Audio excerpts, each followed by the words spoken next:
Hey, welcome back to my channel. It is Christian here, and you're tuned in for my 2 cents. If you are new here, then welcome. And if you're a returning subscriber or viewer, then thank you so much for coming back today. I like to give my 2 cents on an array of topics and just cover all kinds of things from lifestyle, mainly spirituality, religion, and church. So let me just keep it real. But lifestyle, friendships, relationships, family, all of that, you can get my opinion right here. Thought-provoking, logical conversation. I used to be heavy in church, you know what I'm saying? But I stepped into the marvelous light of freedom, of, godly freedom. How about that? That's just a brief overview. But if you want more on that backstory, I have a lot of videos that you can watch. One of these days, I'm going to take the time to create a playlist so you guys can watch things based off of the category and the titles, and do little series, put certain related topics into one, category for you guys to just watch nonstop, my playlist. Because I think I have over 160 videos on the channel. That is impressive. Okay, it is. Your girl was cranking out the content a lot at one point, but life is lifing, and so we're out here giving you what we got. So let's get into it. Today's video, I am finally getting around to it. I had someone to ask me to do a video on critical thinking. I got asked to do this video, I think the end of January. Oh, don't hurt me. Don't hurt me. But it's been a minute, okay? So I'm finally making my way back down, walking fast. I'm making my way, okay? And now we're here. Now, let me say, shout out to you, sis, for sending the question and asking me to do this. I screenshot it, but I'm recording on my phone, so I can't access the picture. But you stated that you were in church and you had, I don't know if it was recently left church, but you feel pretty much lost because you were kind of in the situation that most of us were in, or possibly still in church, where you feel brainwashed, you don't have your own thoughts, and you don't really know how to critically think for yourself. The thing about critical thinking is that it's, to me, I'll use this analogy, like declawing a cat. At this point, this cat is absolutely domesticated.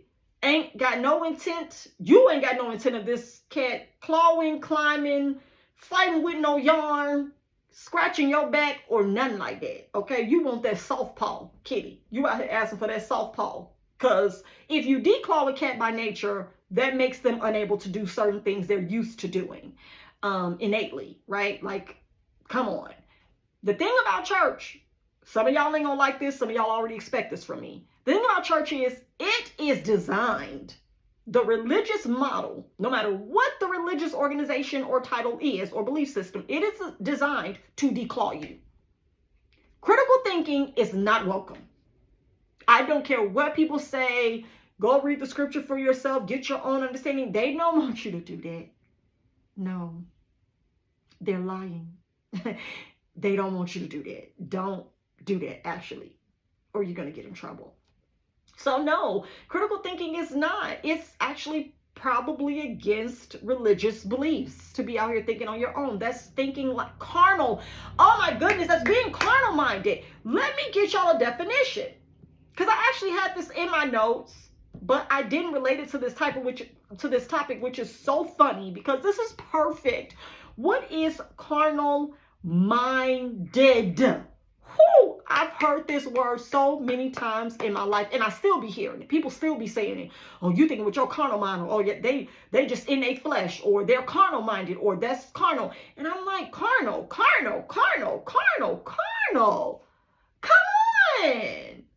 on with the definitions. Never given one. Never was I ever given the definition of what carnal meant. As a kid or a young adult, I had to look it up for myself. So here we're going to get the definition together. Okay? Goodness. Carnal. Relating to physical, especially sexual needs and activities. What? Relating to physical, especially sexual needs and activities. Now, excuse me. Excuse me.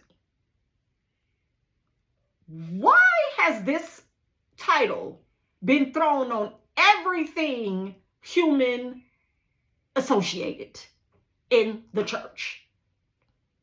This is what I'm talking about, the declawing of people.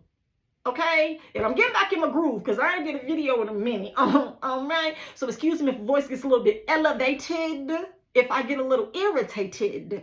But reading these definitions and then going back in my mind of the times that I've heard that, relating to things, oh, they're just carnal minded. What? This is relating to physical, especially sexual needs and activities. And we're talking about wanting to go on vacation. We're talking about wanting to go to concerts. We're talking about wanting to wear certain things, play certain sports, having certain opinions on topics. Your conversation, carnal minded. Some of the stuff none of the stuff I just named actually was sexual. Now, I do get relating to physical, but by definition. Now, let's get the Bible definition. Okay, this is the difference. Now, I looked at the carnal definition just in general. And now we're going to get the biblical definition. If you set your mind on the things of the flesh, you are carnally minded. Carnal is where we get the word meat from. This is from the Patriot Ledger that I'm reading this. I just Googled it and this is what came up. Carnal Bible definition. Carnal is where we get the word meat from. Carne is the Spanish word for meat. And we see that to be carnally minded is to live after the things that animals live for, essentially. What? Okay, let's see. What does Paul mean by carnal? The first time Paul used the word carnal was in Romans 7:14. There he used it to refer to himself as being sold under sin. He meant that at times he was a slave to his own sinful habits. In the next verse, Paul described the battle every child of God faces, that of the flesh warring against the spirit. Let me click off this because I'm not expounding. I'm not going down that rabbit hole. I'm not finna pull apart the Bible today. That's not what I'm doing. That's not what this channel is for. I'm not doing it. Not doing it. Okay, so let me tell you guys, I personally do not like to see words that have a regular definition turn into a biblical spiritual definition. I feel like that is a very hypocritical way to expound upon beliefs. Now, knowing what carnal means versus how carnal is used in expressions to talk about your fleshly desires, still the underlying foundation is for it to be physical intent expressed for sexual needs and desires. And like I said, your sinful desires, was Paul talking about sex too? Because again, like I said, most of the time, majority of the time I've ever heard the word carnal used, it was not talking about sex in church. It was talking about your mind, like some of the things that I say.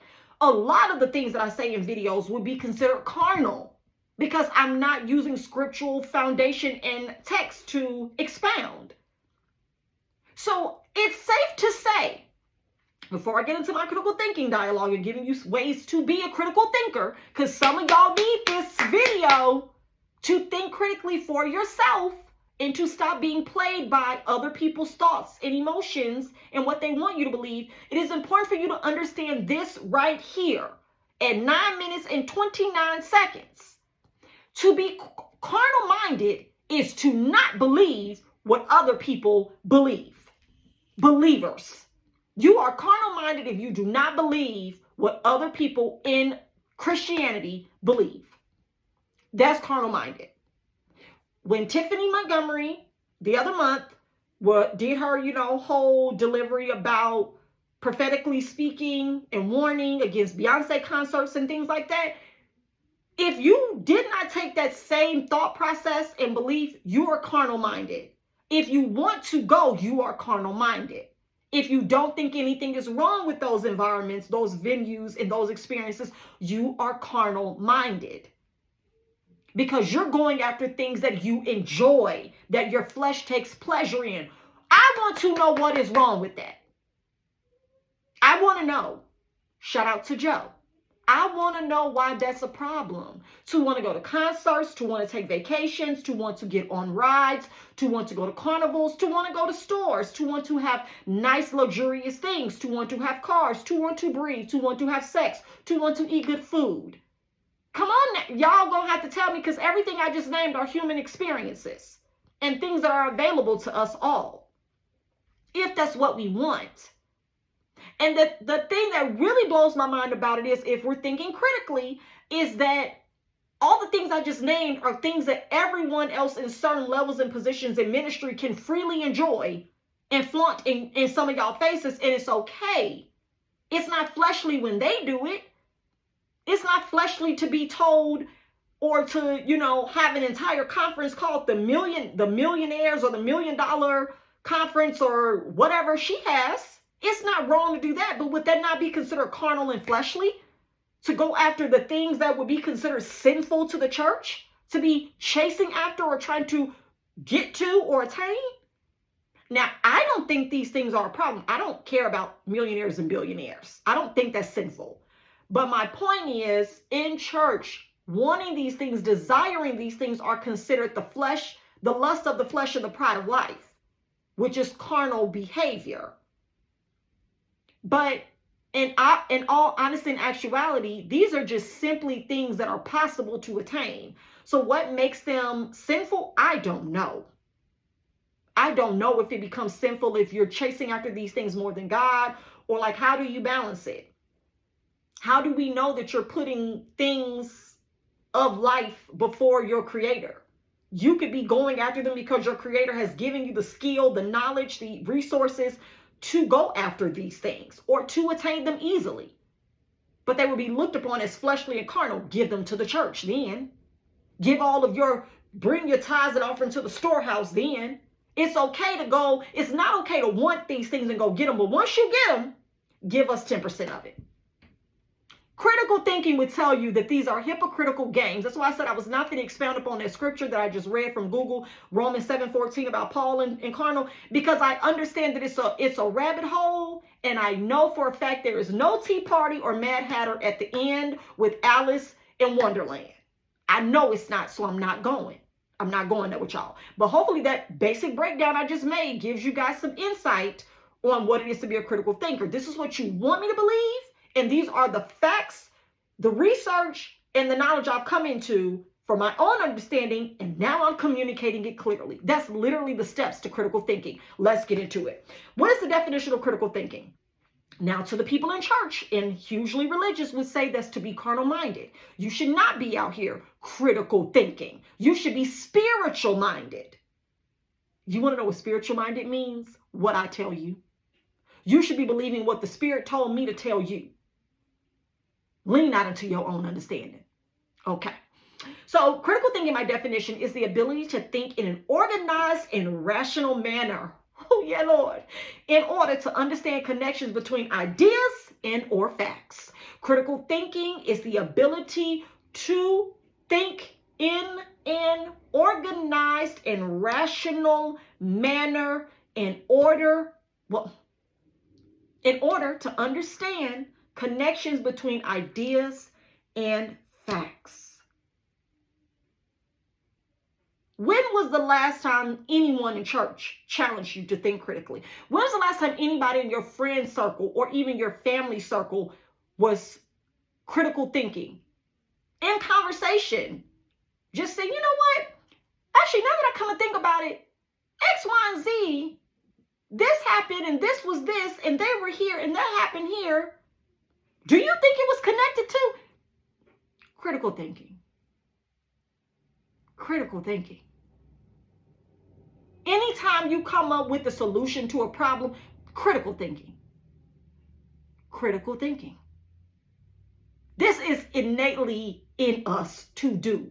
It is taken from you based off of your dependence on certain things, your environment that controls your thoughts on certain things, and your lack of ability to process and execute things the way that you believe they should be done. That's what keeps you or naturally flows from you. Those are the steps. Those are the points. Those are the ways that you get to where I am right now today. But let's go through the 7 steps, honey. Let me give it to you. Get your pen and your paper or save this video. The number one way to be a critical thinker and to bring your thoughts back in so that you are able to think in an organized and rational manner. Don't let people bully you with scriptures if you are having regular dialogue and conversation. Out of all 160 plus videos that I have rarely taken a scripture text to explain myself to y'all, because I want to be able to think rationally and in an organized manner without throwing somebody else's words at you that you may not believe in the same context in which I'm explaining, describing, or saying. Because what I get from something, you may not get from it. But baby, if you could break it down critically, the way I'm about to share it with you to do, you would be able to say, I can see that. I understand. Yep, I get that. I've experienced that. I always thought that. That's the same thing I said. That's what you'd be able to do because it's relatable, it's organized, and it's rational. Rational. What is rational, Christian? What is rational, Christian? What is rational? What's rational? Based on or in accordance with reason or logic. Based on or in accordance with reason or logic. That's what rational is. Rational is based on and in accordance with reason or logic. Now I could go on and on and on and look up logic and all that, but I don't want to because it's the same derivative and got the same background, the same things. But y'all get what I'm saying. To be able to think in an organized, rational way is not taught and believed in religion, specifically Christianity. And I know for myself, do not be out here rationalizing scripture because then you have a carnal mind. These things cannot be explained and expressed from a carnal mind. You have to have God's mind to understand. Games, because nobody ever tells you how to get in God's mind. Even when you pray and you fast and you read, your revelation could still be different from somebody else in church with you, and even your pastors. That's when you have a carnal mind. I know of a situation right now, and I'm going to tell y'all what it is. Dang, I ain't even got to my points, but life been life, and I got the stories. So there's someone that I know who goes to church religiously, and the pastor said a phrase that they said God told them, and this person that attends was like, no, God would never say that. God didn't say that. That don't sound like nothing God would say. Now here I am. I'm just like, how you know what God would say? Your pastor said God said it. So was the pastor lying or was God lying? Did God not say it? Did God speak to you differently about what the pastor said that God said? Confusion right in your churches. Critical thinking immediately clicked off for me and said, both of y'all wrong. Both of y'all is just out here making things up. And by that, I mean, you don't like the way it sounded because it sounded worldly, what the pastor used as a reference. But I don't believe that God cares about worldly vernacular versus spiritual vernacular. Words are words. Expression and intent is what matters, right? But people saying that God said is a popular way to get people on board with what they are actually saying. So I believe both of y'all in this case, due to my critical thinking, it's just opinion. It's opinion. And if you slap God's name on it, it's easier to digest and to accept from your audience. Your audience is going to shout you and clap you up and make you feel good in what you want to share, how you want to express. You may have been praying and God showed and revealed some things to you. Maybe. We don't know. And the way you decide to express it to the church when you get there Sunday, that's on you. But are we out here saying what God said, or are we out here interpreting how it felt when we got the feeling or the download? There's a difference. There's a difference. So I don't say things like that. Y'all will know, like, when I'm in videos and certain things come to me and I'm like, whoo, child, they just came straight from, I could say it came from God, but like there's some things that's just like open-minded revelation, like in the moment. Is because your mind is unlocking things, like you're getting a different understanding. You're getting a different level of expression, a different level of connection. Like it's everything. It's valid. Can I say God said? No, I don't want to do that. I don't want to do that. Because it could be in my own knowledge. It could be in my own wisdom. And it's being unlocked as I'm processing it. And it's coming through. And it's like, oh, wait, that connects. Oh, my goodness. I never thought about it like that. And it's coming to you. It's flowing clearly. Clarity is, it's being downloaded. How do you want to express it? I don't know. Some people in church say God showed them and told them. And other people say, no, God didn't tell you that. All I'm going to go with is both of y'all for 400, Alex, is in y'all own opinion. Now, people would say you're flesh or you're being carnal minded. I'm just going to say these are y'all thoughts on what it is that the interpretation is or ain't. But that is to be questioned. You're in a church or in a room with a person who's saying, thus saith the Lord, and you sit over there like, God wouldn't say that to you. So who's wrong? Who's really connected? Should you still be sitting under someone that you believe is now lying on God? Come on, like we got to be willing to have these conversations. Do you call out a pastor on what you believe is not really coming from God? How does that get handled in church? It doesn't. So let's get to these points. The number one way to be a critical thinker is to figure out the problem. Figure out what the problem is and what you need to know. This is with everything in life. Figure out what the problem is and what you need to know. Be specific and exact as possible. If I'm trying to figure out, or not trying to figure out, but when I wanted to explain why I quit church, I had to be specific about what the problem was that led to me leaving. I had to know that I couldn't be all over the place. It had to be direct and concise on what I wanted to convey about what the ultimate decision, like how I got there, how I had to make that decision, how I had to make that move to exit. What was it based on? Because as a critical thinker, you have to be able to look at every occurrence and say, damn, this was messed up.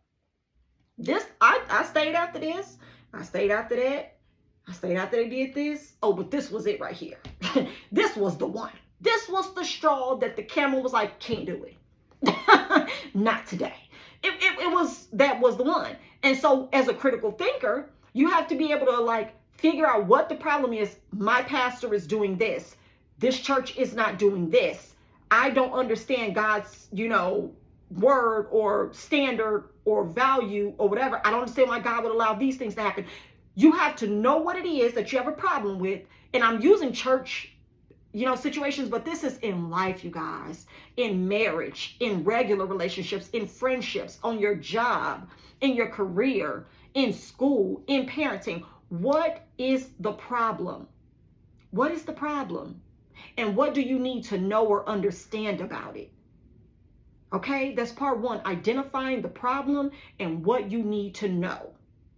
What do you want to get down to? What do you want to be able to understand and convey at the end of your critical thinking? Why are you like this? Why are you treating me like this? Why are you doing this? Why am I going through this? Why do I feel like this? Why don't I have this? Why does this keep happening?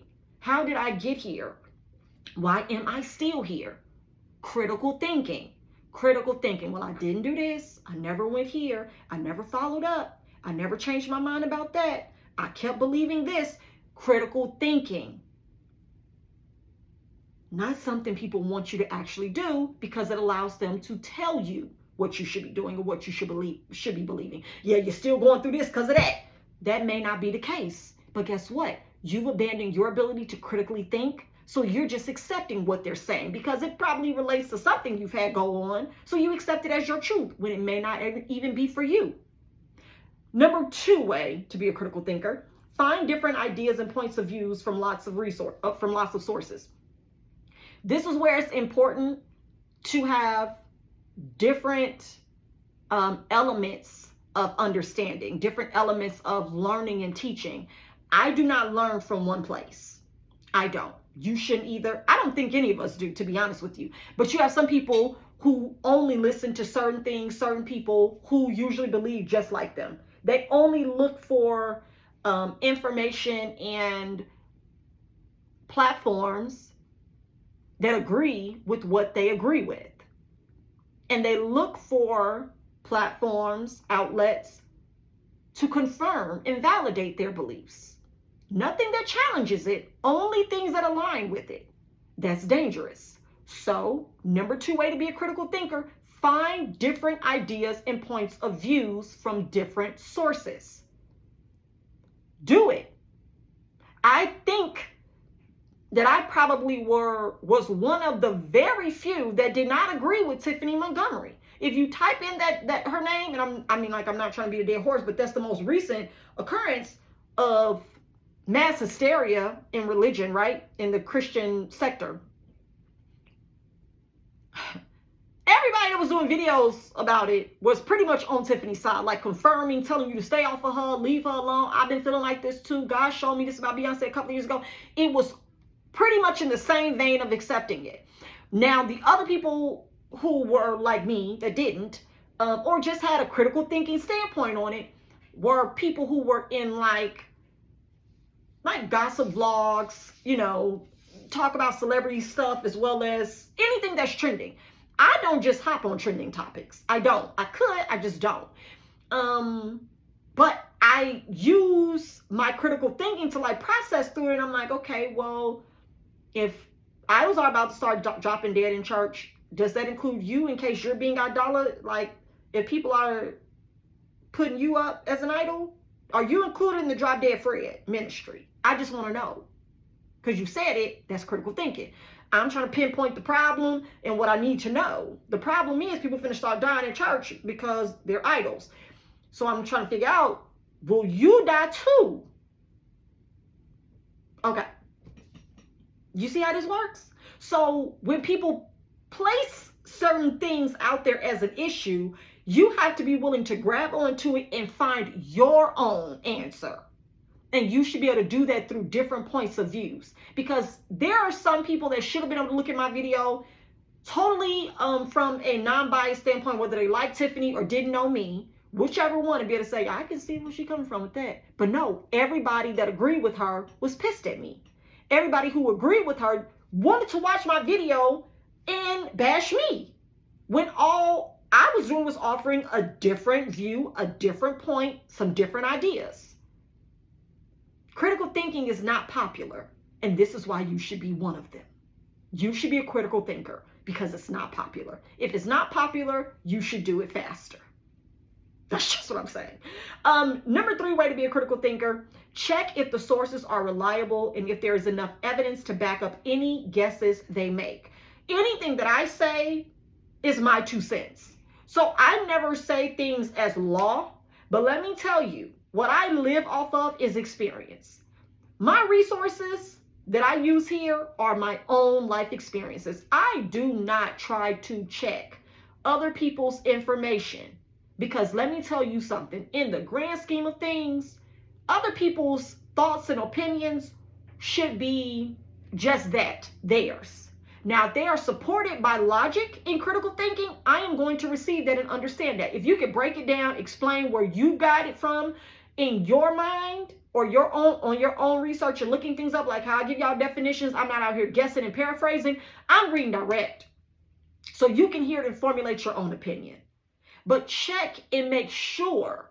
Check and make sure. And even if after you check, you still don't get the same thing from it that someone else got, that's fine too. At least you did your due diligence. At least you put in the time, the effort, the intent to actually get a better understanding. So you can say, I heard her, but I actually, I looked that up and I really didn't get the same thing from that. I really didn't feel like that about it. Like if that's their conviction, if that's their feelings, if that's their thoughts on it, if those are their beliefs, that you shouldn't do this after you get this, or you shouldn't go there after such, that's fine. I'm okay with that. Even the video that I did with Dietrich Haddon, with him saying, if I'm in a room full of people and you okay? You want to go? You okay? You want to stay? whatever. Critical thinking for self. Check your sources. Understand that if there's enough evidence to back it up, if you want to believe it and accept it, cool. If you don't, then you don't have to. But it is okay to let people feel how they want to feel, believe what they want to believe, and move how they want to move according to those two. That's it. It's very simple. The number 4 way to be a critical thinker, identify assumptions. You can assume anything, but you have to identify when people are assuming and when people are confirmed. And there's a difference. Confirmation and assumption is not the same thing. It's not. I can assume, like when I did the video last month, I believe, on Shawnee O'Neal and her husband, Keon Henderson, with the prayer, the school of, oh my goodness, pastors, university or something like that, when they was helping pastors get their sermons together, right? I can assume that they did that and put her on their flyer as the first lady that was going to give, VIP access to pastors' wives. I can assume they did that as a draw to get more people in, but I don't know. I'm not confirmed. I can feel very, strongly about my assumption, but it's still an assumption because you can never know what a person's intent is. You just can't know. You can't be confirmed in that. So you have to be able to identify assumptions and differentiate the two. Your assumptions do not have to become my confirmed beliefs. It's okay to just say, oh, that's just what she assumed that. I assume that they put baby girl on that flyer on purpose to draw in pastors' wives as well as just the pastors. Give the pastors' wives something to look forward to too. While we in there engaging their husbands and getting them buttered up and rubbed down, honey, to be a part of our network, to make money off of them, get their wives. Shawnee, get on this flyer. Okay, come over here. We need you. That's the marketing. I can assume that. But my assumptions do not have to become your confirmed beliefs. That's what a lot of you do. You take other people's assumptions and confirm them and start spouting them out as fact and truth. That's not fair to you. It ain't got nothing to do with me because I'm on my channel called My Two Cents. But the importance of this is, as adults, is being able to separate knowledge, separate assumption, separate beliefs, separate different ideas, differing of opinion, perception. You have to be able to do that. Critically, you have the freedom. Thank God for that. Number 5, and I have 7 points, so I'm almost done. Number 5, establish significance. What piece of information is most important? What piece of information is most important? Is the sample size sufficient? Do you have enough? Do you know enough? Have I given enough information and have I given enough experiences or examples? Information that says, okay, I can see the correlation there. Like in my last video where I did that deep dive and I was giving hella examples. I was making a lot of correlations. If you were thinking critically while I was talking, you would have been able to say, I can see how that come together. Yeah, I've heard those things said. We've definitely made fun of those people. We definitely do attach that to this. We definitely think that beating kids and controlling them makes them better individuals when it actually doesn't. Like literally, critically, being able to establish significance based off of the information that you have. Okay? Are all opinions and arguments even relevant to the problem you're trying to solve? Are you getting the right information that helps you feel confident about what you're trying to get a resolution on? If you're not getting the right information and you need to start plucking stuff like, girl, your hair don't got nothing to do with why I don't want to come over there. Your clothes ain't got nothing to do with why I don't want to go to the movies with you. Like that stuff matters. Start pulling it out. Like I don't care about if, like I've said before, I don't care about Keon marrying Shawnee and she not being in church. That's not the problem. That's not the problem that I have with Keon and Shawnee. The problem that I have is that we've seen Shawnee's toxic trash behavior with women. We've seen the venom and the vile behavior that she has literally demonstrated in our faces for years for a check. It's hard for me to decipher whether or not she's shed that snake behavior or she's just brought it into a new environment of women who need healing, wholeness, help, and nurturing spiritually. That's my problem. Being able to separate arguments and opinions that are not relevant to the point or the problem I am trying to get a resolution to. That's all I'm saying. Make sure you can do that. Separate your feelings and emotions and pinpoint, not just saying overall blank statements, I just don't like her. She seems like she a mean girl. No. We have facts to support that she is. And I would be assuming if I said that she is, but we've seen it. So we know that she is. Some would say, well, maybe she was a mean girl. No. Baby, leopards, spots. That's all I'm going to say. Number 6, make a decision / reach a conclusion. So after you've gone through all the other steps that I've listed here, make a decision and reach a conclusion. What conclusion can you draw? What can you ultimately decide is the conclusion that is sufficiently supported by everything else you found? The sources that you found, the different sources, are they reliable? Establishing significance, identifying assumptions, right? Once you do all of that, you should be able to make a sound, solid decision for yourself. Reach a conclusion. Having our pastor lie, having our pastor, be manipulative, sharing other people's information with us, and then ultimately after we leave, him doing the same thing to us with other members, we knew that would happen. We knew that. We were critical thinkers. Even in the process, like, dang, if he's telling us that business, I know you're telling ours. So start scaling back. Start pulling back. We didn't leave initially at first from that stuff, but we knew that it had to be happening to us too. We were able to make a decision and reach a conclusion. You're lying about owning this home. You're lying about what your wife is doing financially or what you guys are doing because you're calling us, asking us to help pay her car note. Reach a conclusion from what you've been able to assess critically. Don't fall into the hole because who they are. Understand. And last but not least, as a critical thinker, communicate what you have learned from a confident and informed standpoint. Pastors have the luxury of having stages and microphones where they can confidently communicate what they believe they have found to be true. And guess what? Members do believe them.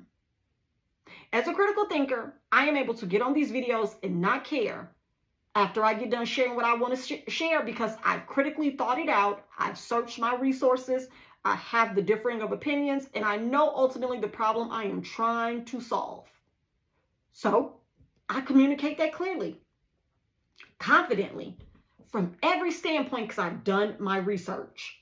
I've searched emotionally, internally, and I've also researched outwardly, intentionally, and that matters. So as a critical thinker, we've covered, the carnal side, the fleshly minded side that church would like you to think that you're operating in, and you need to kill that and only think spiritually. But then that becomes a problem when no one gives you the steps to actually think spiritually either.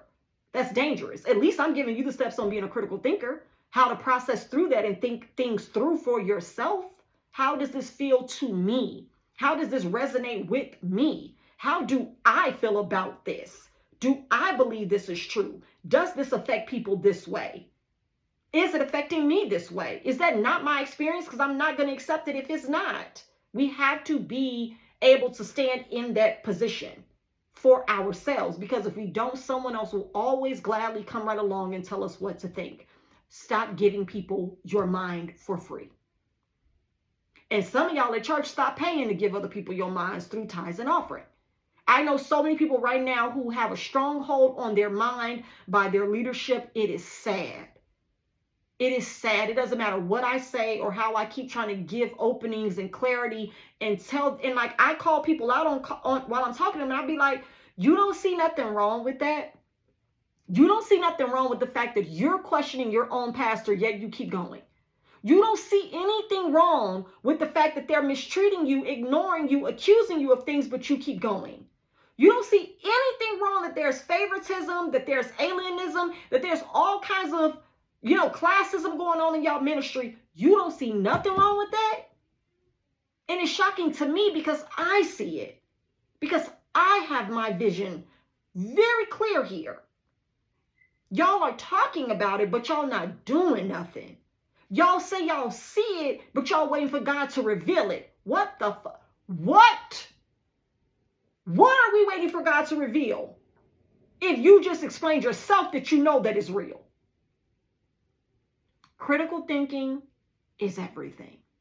And the moment you stop doing it or you fail to use it, you become free and open and clear for anyone to download their own belief and will into you. And even God doesn't usurp your will. So you tell me who's really the problem here. Whoever is trying to get into your mind. Control it for yourself. All right. Hopefully this video was helpful and it shed some light from the question that was given, how I even got to the point of where I am right now as a critical thinker. I had to leave church first. I'm just going to go ahead and put that out there and say it. Sorry if I had thought about it earlier in the video, I would have said it then. But I found my ability to think critically once I got out of church and my mind was able to be clear of the fog and the forced beliefs of other people. Now that I'm able to think on my own and process through things, yes, I'm still going back and looking things over and breaking things down and having to do extra work. But that's what you're supposed to do. The easy way is to let someone else feed you. Baby, the sufficient way is to learn how to feed yourself. You'll never go hungry. That's a word. All right, if y'all have enjoyed the video, like it, subscribe to the channel. I would love to add you to my 2 cents crew. Until next time, I'll see you guys later. Bye.